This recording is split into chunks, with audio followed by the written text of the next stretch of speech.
Hello प्यारे बच्चों, कैसे हो आप सब बढ़िया।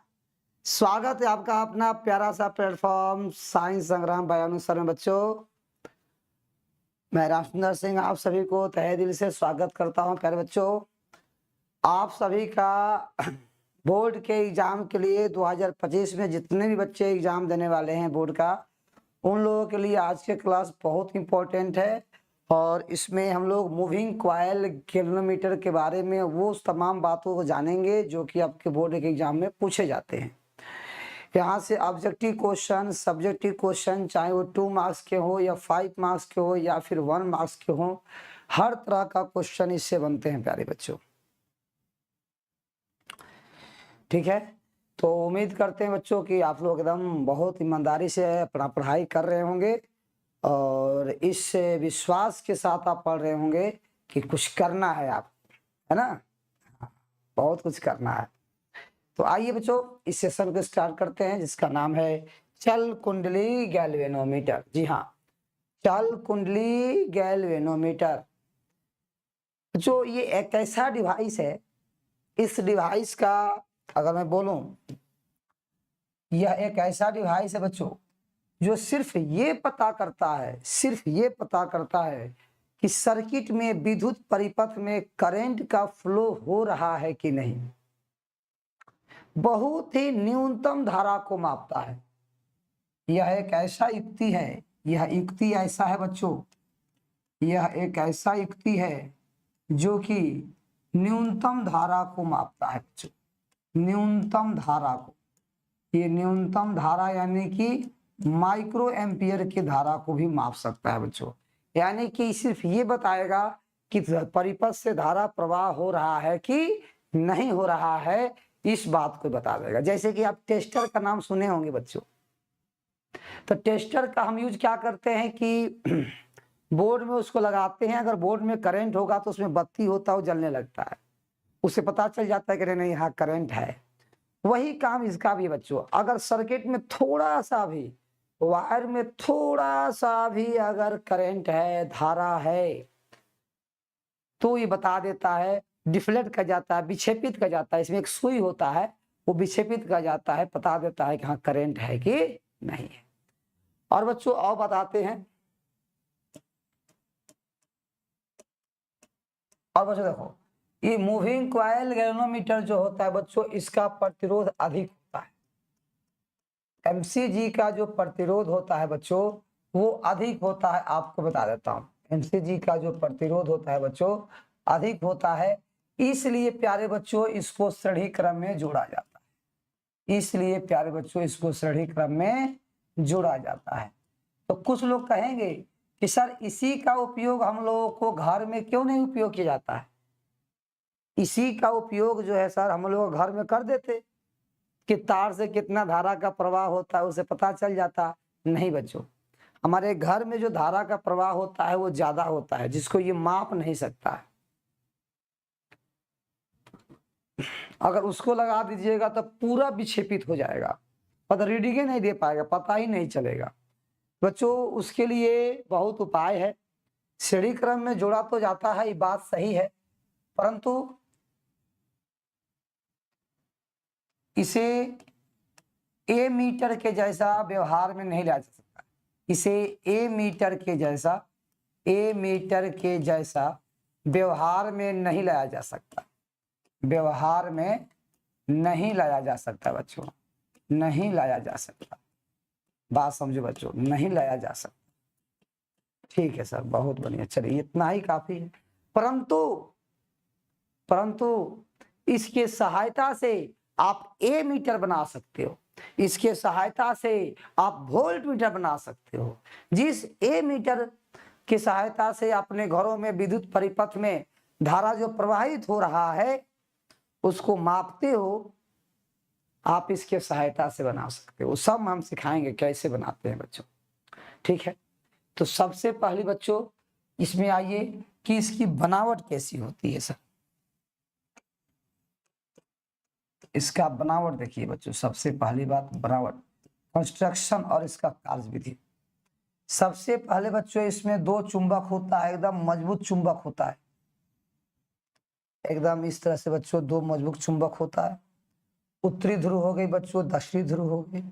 इसमें जो है बच्चों एकदम बेलनाकार छड़ होता है ना। यहाँ चुंबकीय क्षेत्र बच्चों रहता है, बहुत ही मजबूत चुंबकीय क्षेत्र रहेगा। इस तरह से बच्चों त्रिज्या की ऐसे त्रिज्या रूप पे त्रिज्या के अलॉन्ग बच्चों। उसके बाद यहाँ होता है बच्चों रीडिंग वाला स्केल। इस तरह से यहाँ पर नीडल रहता है, सुई। इसके अंदर बच्चों इस तरह से कॉइल लपेटे हुए रहते हैं, तार, है ना। यहाँ होता है बच्चों इसका जीरो। तो ओरिजिनल में बच्चों यहाँ रहता है।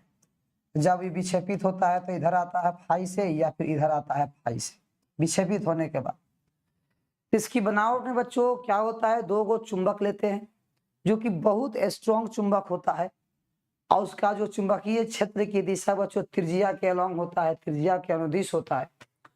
और जब इसमें हम धारा का प्रवाह कराते हैं प्यारे बच्चों, जब इसमें बच्चों हम धारा का प्रवाह कराते हैं, इसमें धारा का प्रवाह कराते हैं, तो सुई विक्षेपित हो जाता है।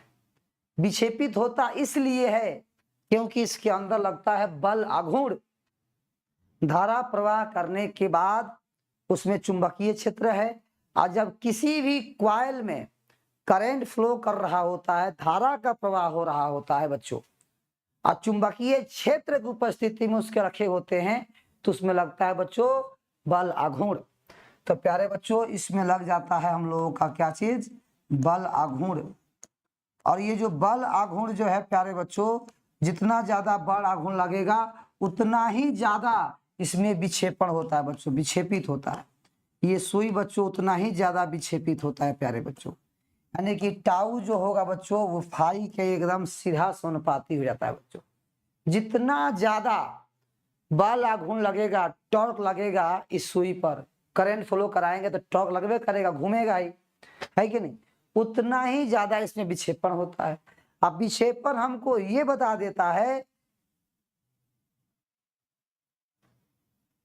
विक्षेपण हमको ये बता देता है कि हाँ इसमें धारा का प्रवाह हुआ है, धारा है।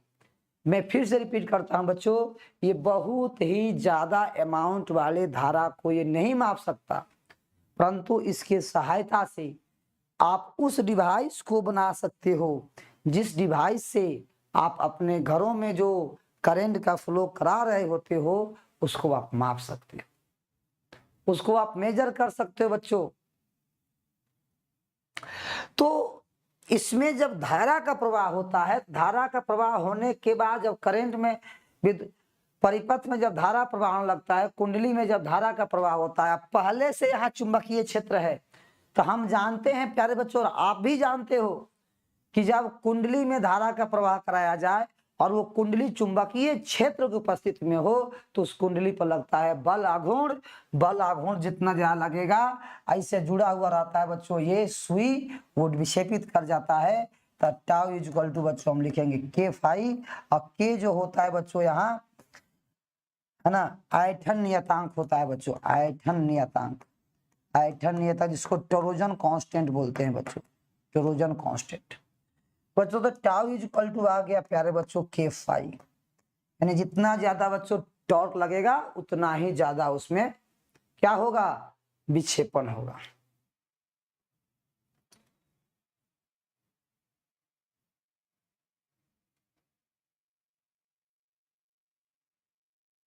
ठीक है, तो इस बात को ध्यान रखिएगा बच्चों।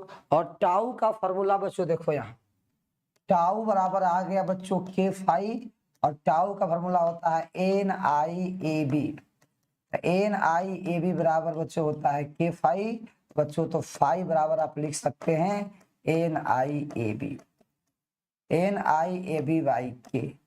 अब देखो बड़े प्यारे बच्चों यहाँ क्या है सुनो, एन जो होता है बच्चों वो फेरों की संख्या है, एन क्या है बच्चों, फेरों की संख्या है। आई बच्चों विद्युत धारा है,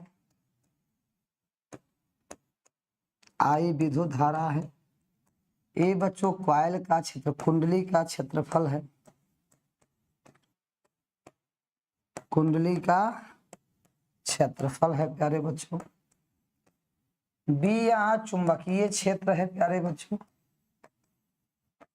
बी चुंबकीय क्षेत्र है, और के होता है बच्चों ऐंठन नियतांक, ऐंठन नियतांक,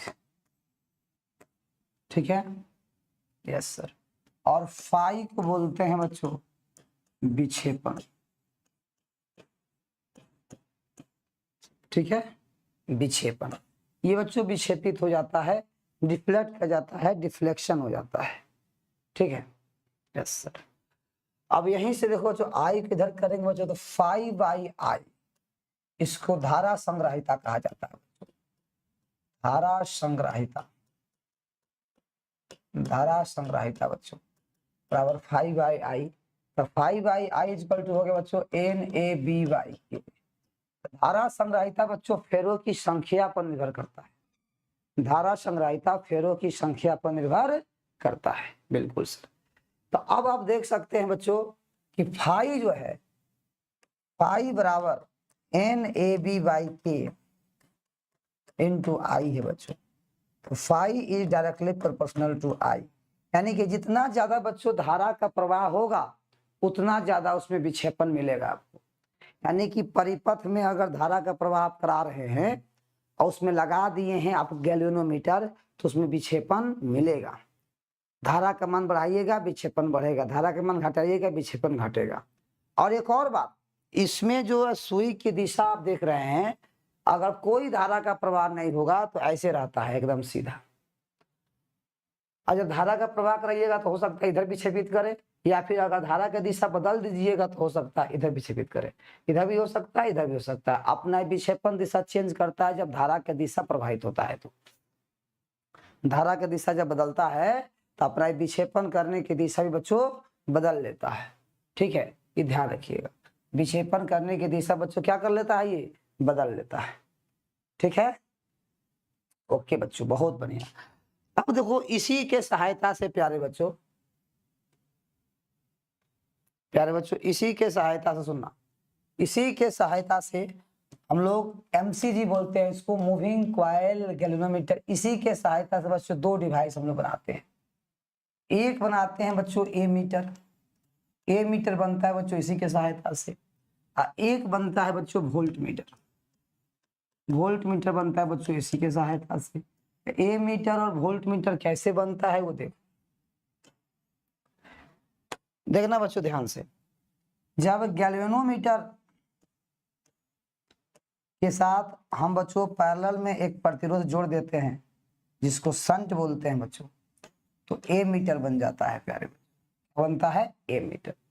जब गैल्वेनोमीटर के साथ श्रेणी क्रम में शंट जोड़ देते हैं, शंट कहते हैं उसका जिसका प्रतिरोध बहुत कम होता है, ऐसा वायर ऐसा तार जिसका प्रतिरोध बहुत कम होता है उसको शंट करते हैं। आपका प्रतिरोध कम करने के लिए उसको समांतर क्रम में जोड़ना होता है बच्चों, यानी कि ए मीटर के साथ बहुत कम प्रतिरोध वाला, ए मीटर के साथ बहुत कम प्रतिरोध वाला तार को जब समांतर क्रम में जोड़ देते हैं तो कहते हैं कि हम शंटिंग कर दिए, है ना। इसके प्रतिरोध को कम करना होता है ताकि अधिक से अधिक, ज्यादा से ज्यादा और बहुत सही विद्युत धारा को वो माप सके।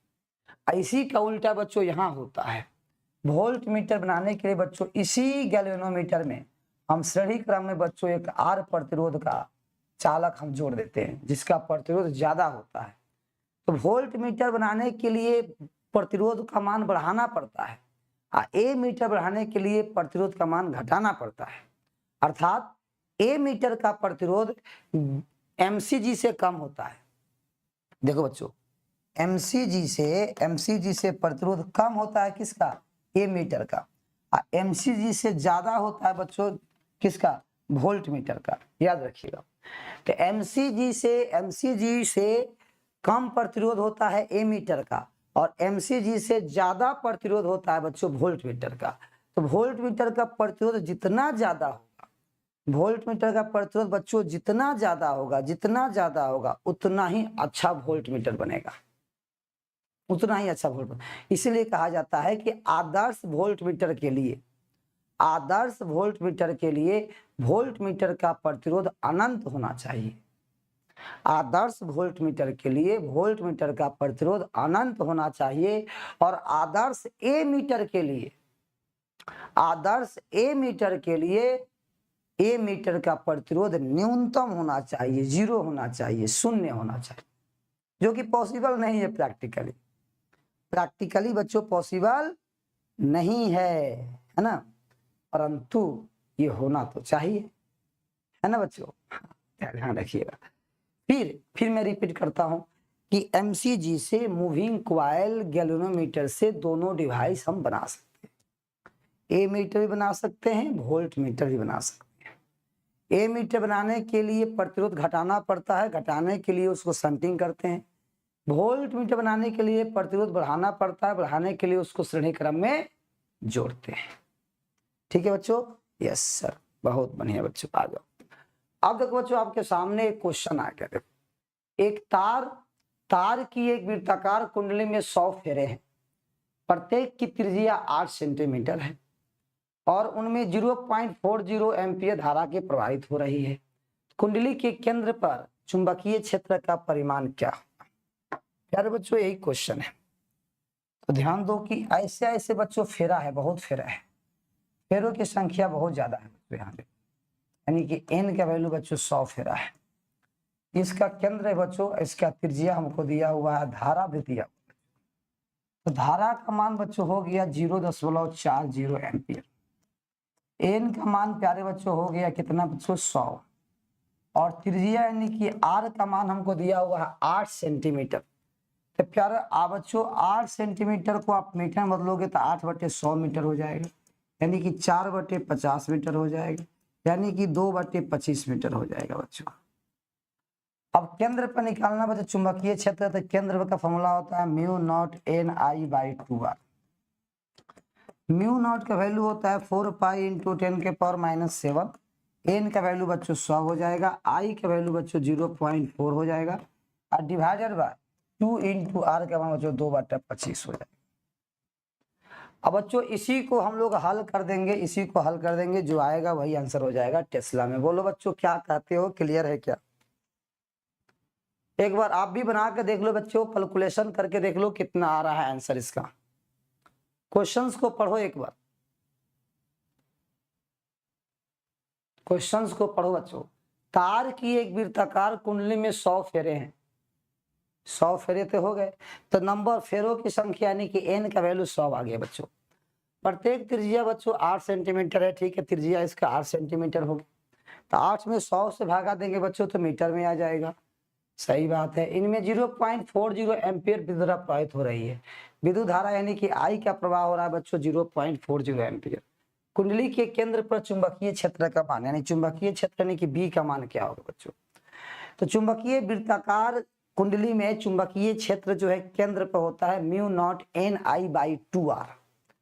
Ni/2r प्यारे बच्चों, μ0 Ni/2r। इसको कैलकुलेट करो, बताओ कितना आंसर आएगा प्यारे बच्चों, इसको कैलकुलेट करके बताओ बच्चों कितना आंसर आएगा। बहुत सिंपल है कैलकुलेशन, कैलकुलेट करो, तब तक अगला क्वेश्चन पर आते हैं। एक लंबे सीधे तार में 35 एम्पियर विद्युत धारा प्रवाहित हो रही है। तार से 20 सेंटीमीटर की दूरी पर स्थित किसी बिंदु पर चुंबकीय क्षेत्र का परिमाण क्या होगा? लंबे तार बोला जैसे लॉन्ग, तो बच्चों अनंत लंबाई वाला हो गया हो। अब क्वेश्चंस को पढ़ो, अब ध्यान से देखो बच्चों कैसे बना हो गया। एक लंबे सीधे तार में 35 एम्पियर विद्युत धारा प्रवाहित हो रही है, ऐसे बच्चों लंबे सीधे तार है, इसमें बच्चों आई का मान प्यारे बच्चों 35 एम्पियर का धारा प्रवाहित हो रही है, 35 एम्पियर की धारा प्रवाहित हो रही है, और कह रहा है कि इससे 20 सेंटीमीटर की दूरी पर, मतलब तार से बच्चों 20 सेंटीमीटर की दूरी पर, यानी कि यहां से बच्चों 20 सेंटीमीटर की दूरी पर एक बिंदु है बच्चों P, स्थित किसी बिंदु पर चुंबकीय क्षेत्र ज्ञात कर। बच्चों यहाँ का चुंबकीय क्षेत्र निकालना है बच्चों। R का मान दिया हुआ है 20 सेंटीमीटर, तो 20 सेंटीमीटर कहने का मतलब 20/100 कर देंगे, यानी कि 1/5 मीटर आ जाएगा बच्चों, 1/5 मीटर। और I का मान बच्चों हो जाएगा 35 एम्पियर, ठीक है सर। तो अब बताओ बच्चों, चुंबकीय क्षेत्र, अनंत लंबाई वाले सीधी तारक चार चुंबकीय क्षेत्र का फॉर्मूला क्या होता है? अनंत लंबाई वाले या लंबे धारावाही तार के कारण r दूरी पर चुंबकीय क्षेत्र का मान क्या होता है बच्चों? Mu naught I by 2 pi R. Mu naught I by 2 pi R कितना होता है प्यारे बच्चों? Mu naught I by 2 pi R. Mu naught I by 2 pi R ये होता है प्यारे बच्चों। और म्यू नॉट की वैल्यू कितनी है बच्ची बताओ? 4 पाई इंटू 10 के पावर -7। और आई का वैल्यू है कितना बच्चों? 35 एम्पियर, तो गुणे 35 और divided by 2 pi into R का मान बच्चों कितना बताओ? 20 सेंटीमीटर। तो 20 सेंटीमीटर का मतलब क्या हुआ बच्चों बताओ? 1/5 मीटर।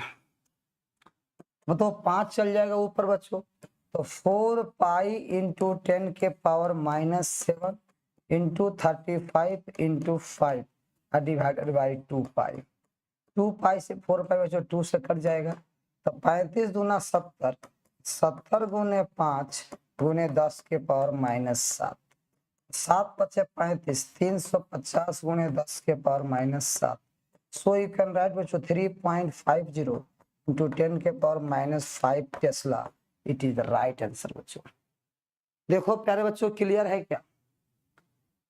कैलकुलेशन देख के देखो बच्चों क्या है कैलकुलेशन में, कोई डाउट है तो बताओ।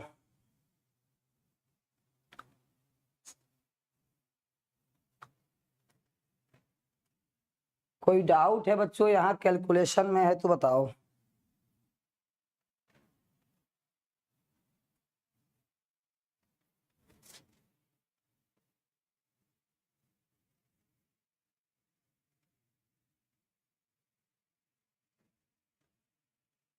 ओके, अब बच्चों अगला क्वेश्चन पर। क्षैतिज तल में रखे एक लंबे सीधे तार में 50 एम्पियर धारा उत्तर से दक्षिण की ओर प्रवाहित हो रही है। तार के पूर्व में 2.5 मीटर दूरी पर स्थित किसी बिंदु पर चुंबकीय क्षेत्र B का परिमाण क्या? देखो बच्चों, लंबे क्षैतिज तल में रखे लंबे सीधे तार, बच्चों लंबे सीधी तार है ऐसे धारा, इससे प्यारे बच्चों 50 एम्पियर की धारा प्रवाहित हो रही है और इससे 2.5 मीटर दूर, मान लो बच्चों 2.5 मीटर दूर है, यहाँ मान लीजिए 2.5 मीटर, 2.5 मीटर की दूरी पर यहाँ है बच्चों चुंबकीय क्षेत्र। और चुंबकीय क्षेत्र का परिमाण और उसकी दिशा क्या होगी? चुंबकीय क्षेत्र बताओ बच्चों, चुंबकीय क्षेत्र बी का फॉर्मूला क्या होगा बच्चों? म्यू नॉट, लंबी तार है तो mu naught I by 2 R 2 pi R बच्चों। म्यू नॉट की वैल्यू होता है बच्चों 4 पाई इंटू 10 के पावर -7। आई का वैल्यू होता है बच्चों 50 ampere divided by 2 pi into R का वैल्यू होता है बच्चों 2.5। पाई से पाई कट गया, 2 दूना 4, 2 आ गए बच्चों, तो 2 गुणे 10 के पावर -7 गुणे 50 बटे 25 ये 0। ठीक है, 25 दूना 50 यानी कि 20, 20 दूना 40, 40 गुणे 10 के पावर -7, 40 गुणे 10 के पावर -7 टेस्ला, 40 गुणे 10 के पावर -7 टेस्ला, है ना बच्चों? आया? मैग्नीट्यूड पर देख लो बच्चों ध्यान से। व्योम खींचे क्षैतिज बिजली तार में 90 एम्पियर की धारा बच्चों प्रवाहित हो रही, तो 1.5 मीटर नीचे धारा के कारण उसका चुंबकीय क्षेत्र का परिमाण बच्चों तो B इक्वल टू यहाँ भी कर दो प्यारे बच्चों mu naught I by 2 pi R होता है। तो म्यू नॉट की वैल्यू होती है बच्चों 4 पाई इंटू 10 के पावर -7। आई का वैल्यू बच्चों 90 एम्पियर है divided by 2 pi into R का मान बच्चों 1.5। तो सोल्व कर देते हैं बच्चों आराम से, दशमलव हटोगे तो ऊपर 0 हो जाएगा, 15 छक्के 90 60 हो जाएगा और पाई से पाई कट गया, 2 से 2 कट गया, 60 दूना 120 हो जाएगा, अगुने 10 के पावर -7, 1.2 इंटू 10 के पावर -5 आ जाएगा बच्चों। ये टेस्ला आ गया। अगला क्वेश्चन बच्चों देखो 5 नंबर क्वेश्चन पे देखो, 5 नंबर, एक तार जिसमें 8 एम्पियर विद्युत धारा प्रवाहित हो रही है, 8 एम्पियर, यानी कि आई का मान बच्चों 8 एम्पियर। 0.15 टेस्ला मैग्नेटिक फील्ड होगी बच्चों 0.15 टेस्ला, और चुंबकीय क्षेत्र में 30 डिग्री के कोण बनाते हैं, थीटा इक्वल टू बच्चों 30 डिग्री होगा। तो उसके एकांक लंबाई पर के एल वैल्यू बच्चों 1 मीटर है। बल कितना लगेगा, एफ निकालना है बच्चों। प्यारे बच्चों एफ इक्वल टू होता है I L V sine theta, I L V sine theta. I का वैल्यू बच्चों 8, एल का वैल्यू 1, बी का वैल्यू 0.15, साइन थीटा मतलब साइन 30 डिग्री। अब प्यारे बच्चों इसको सोल्व करेंगे, जो आएगा वही हमारा आंसर हो जाएगा न्यूटन। तो इस तरह से प्यारे बच्चों हम लोग ये क्वेश्चन डिस्कशन किए टॉपिक के साथ पूरा अच्छे से, पूरा बढ़िया से बच्चों रिवाइज कर लीजिए। इसी बात बताइए बच्चों, मैग्नेटिक फील्ड का एसआई यूनिट क्या होता है? मैग्नेटिक फील्ड का एसआई बच्चों टेस्ला होता है, टेस्ला में आ गया।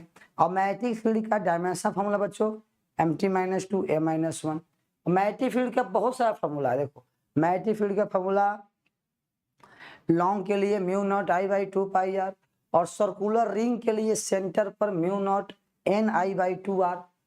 सोलेनोइड का कारण होता है बच्चों परिनालिका के कारण चुंबकीय क्षेत्र होता है μ0NI, और टोरॉइड के कारण होता है चुंबकीय क्षेत्र का फॉर्मूला μ0NI/2πr, μ0NI/2πr प्यारे बच्चों, μ0NI/2πr। बच्चों उम्मीद करता हूँ कि एकदम बढ़िया से सीखे होंगे, समझे होंगे। फिर मिलते हैं अगले क्लास में बच्चों न्यू टॉपिक के साथ। थैंक यू बच्चों, धन्यवाद, बाय बाय, टेक केयर।